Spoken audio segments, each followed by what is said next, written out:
Hello everyone, स्वागत है आप सभी को आपके YouTube channel Mahatma ji educator में। तो आज हम लोग उपसर्ग पढ़ेंगे, तो फटाफट जल्दी से आप सभी आ जाओ। तो सबसे पहले हम देखेंगे तो आज हम लोग उपसर्ग पढ़ने वाले हैं। तो सबसे पहले हम लोग जानेंगे कि उपसर्ग होता क्या है। ठीक है, तो जैसा कि हम लोग जानते हैं उपसर्ग मतलब क्या होता है। इंग्लिश में उपसर्ग को हम लोग प्रेफिक्स बोलते हैं। आप लोग पढ़े होंगे प्रेफिक्स और सफिक्स।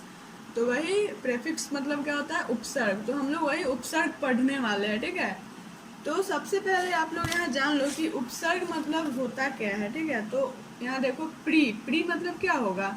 ये प्री मतलब क्या होगा, ये प्री मतलब क्या होगा।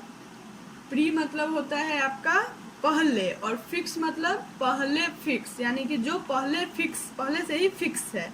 यानी उपसर्ग का मतलब होता है एक शब्द का अंश, मतलब वो एक शब्द का अंश होता है। मतलब एक छोटा सा अंश जो हमेशा शब्द के शुरू में ही लगा रहता है। यानी उपसर्ग जो है शब्द के शुरू में ही लगा रहता है। तो देखिए पहले हम डिफिनीशन से समझते हैं। उपसर्ग उस शब्दांश या अव्यय को कहते हैं जो किसी शब्द के पहले आकर, देखिए शब्द के पहले आकर उसका विशेष अर्थ प्रकट करता है। यानी किसी शब्द के पहले आकर उस शब्द का जो नया शब्द बनता है वो दूसरा अर्थ प्रकट करता है, उसी को हम बोलेंगे उपसर्ग। जैसे कि देखिए यहाँ पे यत्न है, यत्न कोई शब्द है। ठीक है, तो यत्न के पहले अगर हम लोग प्र लगा दिए, जैसे कि यहाँ पे यत्न के पहले अगर हम लोग प्र लगा दिए तो क्या हो गया, प्रयत्न हो गया, प्रयत्न। तो क्या हो जाएगा, यत्न के पहले प्र लगा दिए तो उपसर्ग लगा दिया। यानी ये जो प्र है, यत्न के पहले प्र क्या है, ये उपसर्ग है। और यत्न जो है हमारा शब्द है, तो शब्द के पहले अगर हम कोई उपसर्ग, जैसे कि प्र है उपसर्ग, वो हम लगा दिए तो एक नया शब्द बन गया। क्या बन गया, पहले यत्न था तो नया शब्द क्या बना, प्रयत्न। तो प्रयत्न मतलब क्या होता है, तो इसका मतलब होता है प्रयास करना। तो यही आप लोग समझिए कि उपसर्ग उस शब्दांश या अव्यय को कहते हैं जो किसी शब्द, यानी यत्न हमारा पहले शब्द था, यानी शब्द के पहले आकर उसका विशेष अर्थ प्रकट करता है, उसको हम बोलते हैं उपसर्ग। यानी वो हमेशा किसी शब्द के पहले ही लगा रहता है उपसर्ग। ठीक है, और एग्जाम्पल देख लीजिए आप लोग।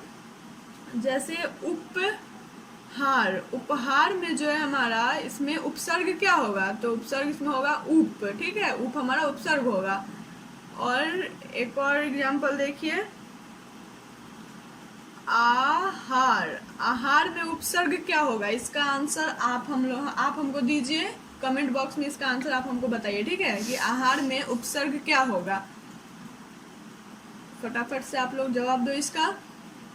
तो यहाँ देखिए उपसर्ग हम लोग समझे कि वो हमेशा शब्द के आगे में लगा रहता है। एंड यहाँ पे उपसर्ग के भेद, अब हम उपसर्ग के प्रकार देखेंगे कि उपसर्ग कितने प्रकार के होते हैं। तो उपसर्ग हमारे 3 प्रकार के होते हैं, एक हिंदी उपसर्ग, संस्कृत उपसर्ग एंड उर्दू उपसर्ग। तो हम सबको पूरा डिटेल में पढ़ेंगे कि हिंदी उपसर्ग क्या होता है, ताकि कहीं भी आपको दिक्कत ना हो और कोई भी क्वेश्चन आपको छूटे नहीं एग्जाम में। क्योंकि उपसर्ग जो चैप्टर है हमारा बहुत इंपॉर्टेंट है। यानी कि आपके एग्जाम में, मतलब बोर्ड एग्जाम में 4 से 5 नंबर का इस यहाँ से क्वेश्चन आ ही जाता है। ठीक है, हमेशा।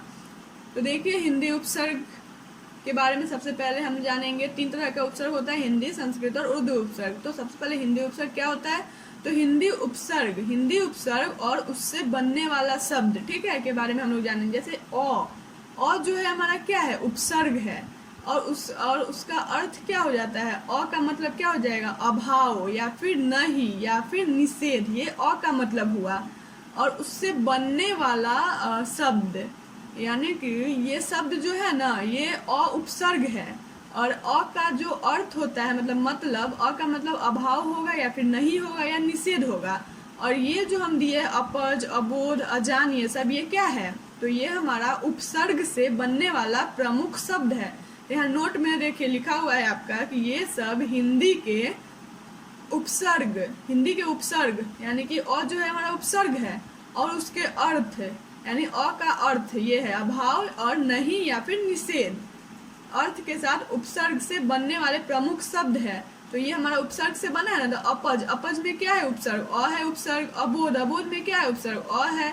तो यही अ हमारा उपसर्ग है, और अ का मतलब होता है अभाव या फिर नहीं या फिर निषेध, और यही अ से बनने वाला ये हमारे शब्द दिए गए हैं। ठीक है, यहाँ पे ये सब हमारे उपसर्ग है। अ जो है हमारा सब उपसर्ग है। ठीक है, ये आप लोग ध्यान से पढ़िएगा। जैसे देखिए अब अ का अ भी हमारा हिंदी का उपसर्ग है। अब देखिए अन्न, अन्न भी हमारा हिंदी का उपसर्ग है। जैसे अन्न, अन्न का मतलब क्या होता है नहीं और बिना या फिर निषेध। यहाँ देखिए उपसर्ग से बना शब्द, जैसे देखिए अनपढ़, अनपढ़ में हमारा उपसर्ग क्या होगा, कोई पूछेगा अनपढ़ में उपसर्ग क्या होगा, तो अन हमारा क्या है उपसर्ग। अनबन, अनबन में अन, अनमोल, अनमोल में अन, सब में अन हमारा क्या है उपसर्ग है। तो ये आप लोग अच्छे से इसका नोट्स बना लीजिएगा और अच्छे से याद कर लीजिएगा और अच्छे से समझते जाइएगा ताकि आपको प्रॉब्लम ना हो। एंड यहाँ देखिए अध, अध मतलब क्या होता है आधा या फिर आधे अपूर्ण। ठीक है, इसका मतलब होता है अध मतलब, और अध से उपसर्ग हम बनाएंगे तो क्या हो जाएगा अधखिला। यहाँ पे अध क्या है उपसर्ग है। अधजला, अधसेरा, अधखिला, सब में अध क्या है उपसर्ग है। ऊ देखो, ऊ का मतलब क्या होता है ऊंचा, तो ऊ से क्या हो जाएगा उजड़ना, उजड़ना में हमारा उपसर्ग क्या है ऊ हो जाएगा। उचक्का, उचक्का में ऊ उपसर्ग, मतलब सबका उपसर्ग का वर्ड दिया हुआ है। ठीक है, अब उन देखिए, उन मतलब क्या होता है एक कम, एक कम, तो उपसर्ग से बना हुआ वर्ड हमारा यहाँ पे यह आ जाता है 29। 29 में उन क्या है हमारा उन, उन जोड़ 30 यानी उन क्या है हमारा उपसर्ग है। 39 में उन हमारा उपसर्ग है। ऐसे ही ये सब हमारा उपसर्ग है, याद रखिएगा। ये वाला हिंदी उपसर्ग अ होगा, अन होगा, अध होगा, उ होगा, उन होगा, अ होगा, तो ये सब हमारा अ मतलब अवगुण, अवगुण में अ उपसर्ग है, औधर उपसर्ग है, और अ उपसर्ग मतलब सब उपसर्ग है। सब आप लोग अच्छे से पढ़ लीजिएगा। ठीक है, काफ़ी अच्छी तरह से हमने नोट्स बना दिया है इसका, जिसका लिंक आपको टेलीग्राम पे मिल जाएगा। एंड यहाँ देखिए क, क मतलब बुरा या हीन, और इसको इसका मतलब ये उपसर्ग का से हम लोग बनाए हैं। जैसे कपूत, कपूत में क उपसर्ग है। ठीक है, तो ये हिंदी उपसर्ग है, ये सब उपसर्ग दिया हुआ है। ठीक है, अन ये सब उपसर्ग दिया हुआ है, और क्या है उसका अर्थ, अन का अर्थ, अध का अर्थ, ये सब दिया हुआ है। और उपसर्ग से बनने वाला प्रमुख शब्द हम यहाँ पे कुछ लिख दिए हैं, जो कि आपको अच्छे से पढ़ लेना होगा ताकि आपसे एक भी क्वेश्चन ना छूटे एग्जाम में। क मतलब बुरा या हीन, और देखिए यहाँ पे उपसर्ग से बना एक शब्द क्या बन गया कपूत, यानी क इसमें उपसर्ग है। कमजोर मतलब क्वेश्चन आपके ऐसे ही आते हैं कि जैसे कि कमजोर है, तो कमजोर में आपके ऑब्जेक्टिव में ऐसा क्वेश्चन आएगा कि कमजोर में जो है उपसर्ग क्या होगा, तो क्या हो जाएगा उपसर्ग कमजोर में क हमारा उपसर्ग हो जाएगा। वैसे ही यहाँ देखिए कू, कू भी हमारा उपसर्ग है, उसका मतलब बुरा होता है, तो कुठौर, ये सब कुचाल, ये सब कू यहाँ पे क्या हो गया उपसर्ग हो गया। जैसे चौ देखिए, चौ मतलब चार होता है, तो चौराहा, चौराहा में चौ हमारा उपसर्ग हो जाएगा, चौमासा में चौ हो जाएगा। वैसे टी देखिए, टी का मतलब तीन होता है, तो टिकोना, टिकोना में टी हमारा उपसर्ग हो जाएगा। ऐसे डू देखिए, डू में डू का मतलब दो होता है, दो में दुगुना, दुगुना में हमारा दू हमारा उपसर्ग हो जाएगा। दुधारू में दू हो जाएगा, आदि मतलब और भी हो सकते हैं। नी देखिए, नी मतलब अभाव, यहाँ तो हम जितना इम्पोर्टेंट है ये सब आपको लिखवा दिए हैं। ठीक है, नी, नी मतलब अभाव होगा या रहित होगा या विशेष होगा। यहाँ देखिए निपट, निपट में क्या, निपट में नी हो जाएगा उपसर्ग। निकम्मा में नी, निरण में नी। ठीक है, बिन, बिन मतलब क्या होता है बिना या फिर निषेध। ठीक है, तो फिर देखिए उपसर्ग से बना एक शब्द मतलब बिन, बिन जाने, बिन जाने मीन्स बिन क्या हो जाएगा उपसर्ग होगा। बिन, बिन काम, बिन काम में बिन उपसर्ग हो जाएगा। बिन चखा में बिन हो जाएगा उपसर्ग। यही आगे देखिए भर, भर भी हमारा हिंदी के उपसर्ग है। तो देखिए भर का मतलब क्या होता है भरा या फिर पूरा, तो भरपाई, भरपाई में भर हमारा उपसर्ग हो जाए। भरपेट में भर हमारा उपसर्ग, मतलब क्वेश्चन आपके ऐसे ही आएंगे कि भरपेट में कौन सा उपसर्ग है। तो आप लोगों को क्या मतलब ऑप्शन दिए रहेंगे चार, तो उसमें आपको भर भी एक ऑप्शन में होगा, तो भर आप लोग बोलोगे कि हमारा क्या है उपसर्ग है। आपके ऑप्शन में आ जाएगी कि यहाँ पे भर उपसर्ग है कि पेट उपसर्ग है, तो आप लोग क्या बोलेंगे भर उपसर्ग, यानी जो उपसर्ग होता है वो हमेशा पहले लगा होता है वर्ड के। भरसक में, भरसक में भर उपसर्ग है। जैसे देखिए सौ मीन्स अच्छा होता है।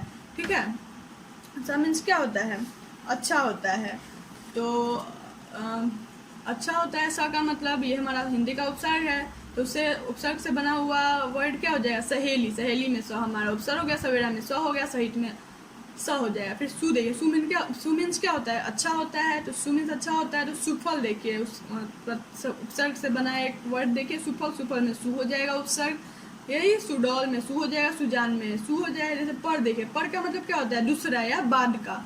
तो परलोक, परलोक में पर उपसर्ग हो जाएगा, परपोता में पर हो जाएगा, परोपकार में पर हो जाएगा, परो जोड़। यहाँ पे देखिए परोपकार, परोपकार जो है परोपकार में जो है आप लोग बोलिएगा कि परो हो जाएगा उपसर्ग, लेकिन नहीं, परो नहीं हो जाएगा, पर जोड़ उपकार, परोपकार होता है, ठीक है। तो यहाँ पे पर होगा उपसर्ग।